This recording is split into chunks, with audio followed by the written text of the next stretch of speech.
بسم اللہ الرحمن الرحیم۔ السلام علیکم دوستو، کیا حال چال ہے؟ امید کرتا ہوں سب خیر و عافیت سے ہوں گے۔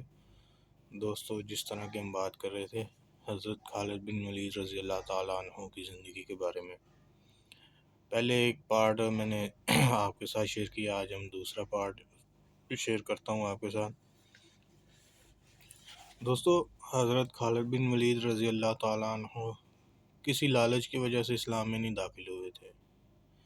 بلکہ وہ حضور اقدس صلی اللہ علیہ وآلہ وسلم کی ذات مبارکہ سے متاثر ہو کر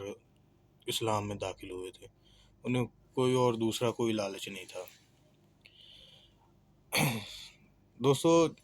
حضرت خالد بن ولید رضی اللہ تعالیٰ عنہ نے جب تک اسلام قبول نہیں کیا تھا تو آپ مسلمانوں کے لیے خطرناک دشمن تھے۔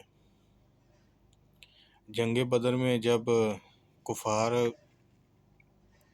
شکست کے مقام پر تھا، دل برداشتہ ہو گیا تھا، تو آپ نے اپنی جنگی مہارت اور انتہا پسندی اور ثابت قدمی سے مسلمانوں کو کافی نقصان پہنچایا تھا، کیونکہ آپ ہی وہی شخص تھے کفار کے لشکر میں سے جو ہار ماننے کو تیار نہیں تھے۔ آپ نے اپنے جنگی حربے استعمال کرتے ہوئے مسلمانوں کو ایک زوردار حملہ کیا، جس سے مسلمانوں کو کافی جانی نقصان اٹھانا پڑا تھا۔ لیکن جب آپ اسلام میں داخل ہوئے ہیں تو آپ نے حق کے لیے جنگ لڑی ہے، اور صرف اللہ تعالیٰ کے لیے جنگ لڑی، اور کبھی بھی آپ نے ہار نہیں مانی۔ دوستو، ایک رومی جنرل ہے جس کا نام تھا جنرل ارون رامیل۔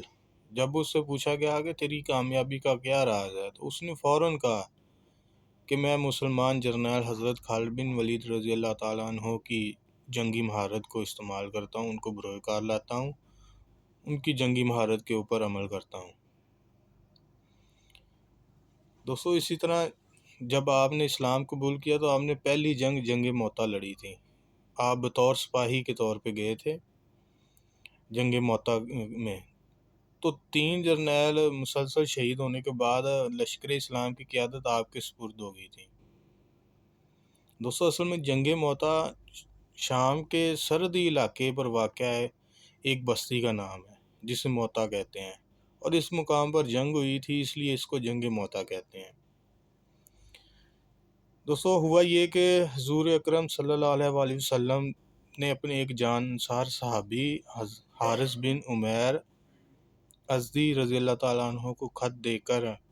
بصرہ کے حکمران حارث بن ابی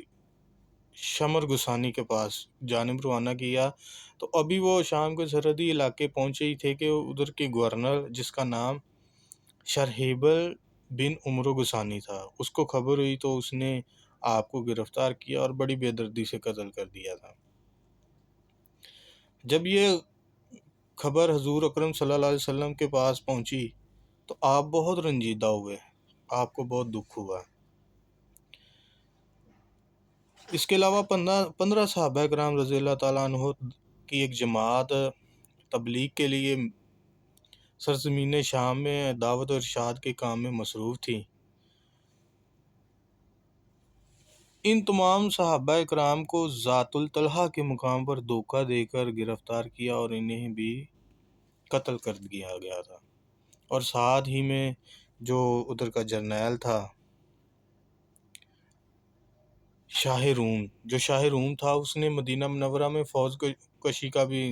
اس نے دھمکی دے دی کہ میں ادھر مدینہ منورہ میں فوج کشی کروں گا، یعنی کہ مدینہ منورہ پر حملہ کروں گا۔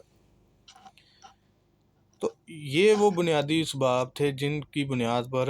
حضور اکرم صلی اللہ علیہ وسلم نے 8 ہجری کو حضرت زید بن حارثہ کی قیادت میں ایک لشکر تشکیل دیا، اور ارشاد فرمایا کہ اگر جنگ میں زید شہید ہو جائے تو جنگ کا جو سپہ سالار ہے وہ جعفر بن ابی طالب کو بنا لیا جائے، اگر وہ بھی شہید ہو جائیں تو عبداللہ بن رواحہ کو قائد بنا لیا جائے، اگر وہ بھی شہید ہو جائیں تو پھر مجاہدین اپنی مرضی سے جس کو چاہے اپنا قائد منتخب کر سکتے ہیں۔ تو ساتھ ہی میں کہا کہ جہاں پر حارث بن عمر ازدی رضی اللہ تعالیٰ عنہ شہید ہوئے ہیں، وہاں پڑھاؤ کرو اور اللہ تعالیٰ سے مدد طلب کرو، اور یاد رکھنا کسی سے خیانت نہ کرنا، بد عہدی نہ کرنا، کسی عورت یا بوڑھے یا بچے کو قتل نہ کرنا، کسی راہب کی گردن نہ اڑانا، اور کسی بھی عمارت کو منہدم نہ کرنا، اور ساتھ ہی یہ بھی فرما دیا کہ کسی درخت کو بھی بلا وجہ نہ کاٹنا۔ یہ ساری ہدایات مسلمان حضور اکرم صلی اللہ علیہ وسلم سے لے کر روانہ ہوئے۔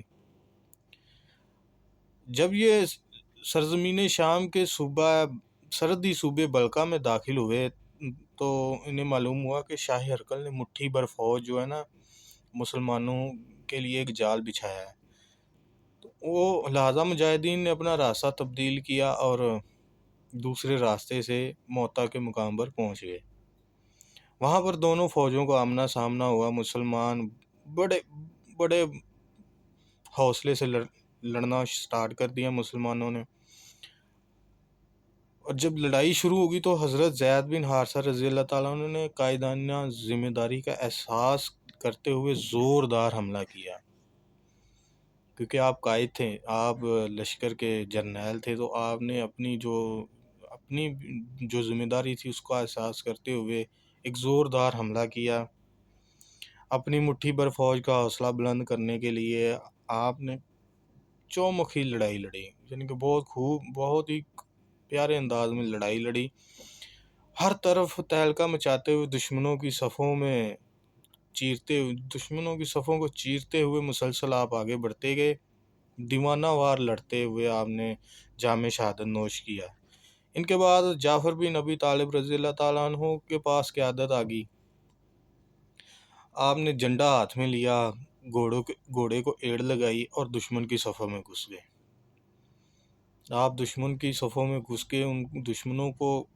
نیست و نابود کیے جا رہے تھے، لیکن جب آپ کو محسوس ہوا کہ دشمنوں کے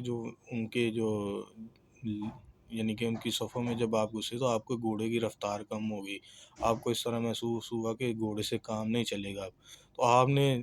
گھوڑے سے اتر گئے،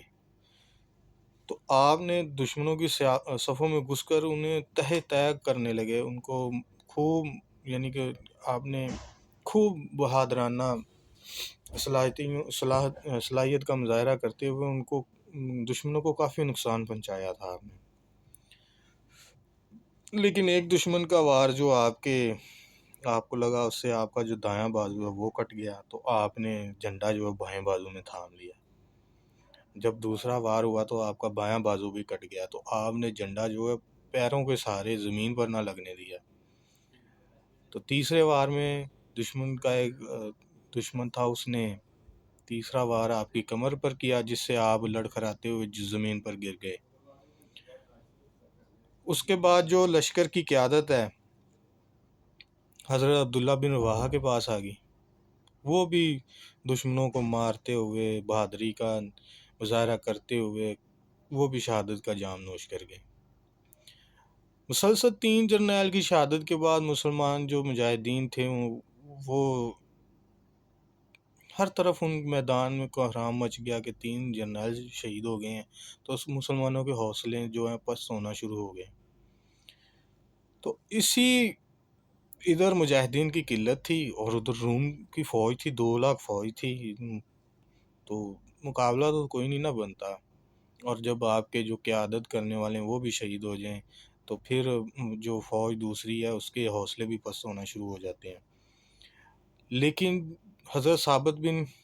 اکرم رضی اللہ تعالیٰ عنہ نے چابک دستی سے جھنڈے کو اپنے قابو میں لیا اور حضرت خالد بن ولید رضی اللہ تعالیٰ عنہ کو مخاطب کرتے ہوئے کہا، از راہ کرم یہ جھنڈا اپنے ہاتھ میں لیجئے اور لشکر کی قیادت سنبھالیے۔ لیکن حضرت خالد بن ولید رضی اللہ تعالیٰ عنہ نے کہا کہ آپ مجھ سے بڑے ہیں، آپ نے جنگ بدر میں بھی حصہ لیا، یہ آپ کا حق ہے۔ تو حضرت ثابت نے ارشاد کیا کہ خالد، یہ جھنڈا میں نے آپ کے لیے زمین سے اٹھایا ہے، اب آپ ہی لشکر کی قیادت کریں گے اور اپنی جنگی مہارت اور اپنی بہادری سے لشکر اسلام مجاہدین کی حفاظت کریں گے، یہ آپ نے اب قیادت کرنی ہے لشکر کی۔ تو اگر یہ جو تب حالات بہت نازک ہوئے تھے،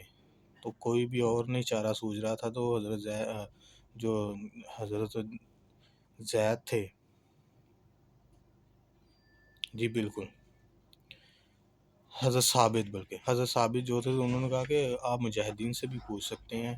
کہ وہ آپ ہی کو کیا لشکر کی قیادت سنبھالنے کا کہہ رہے ہیں۔ تو حضرت زید نے مجاہدین سے مخاطب ہو کر کہا کہ میرے مجاہد بھائیوں، کیا تم حضرت خالد بن ولید رضی اللہ تعالیٰ عنہ کی قیادت و امارت کو برضا رغبت تسلیم کرتے ہو؟ سبھی نے یک زباں ہو کر کہا کہ ہم قبول کرتے ہیں، ہم حضرت خالد بن ولید رضی اللہ تعالیٰ عنہ کو لشکر کی قیادت سنبھالنے کا پورا حق دیتے ہیں۔ تو آپ نے ایک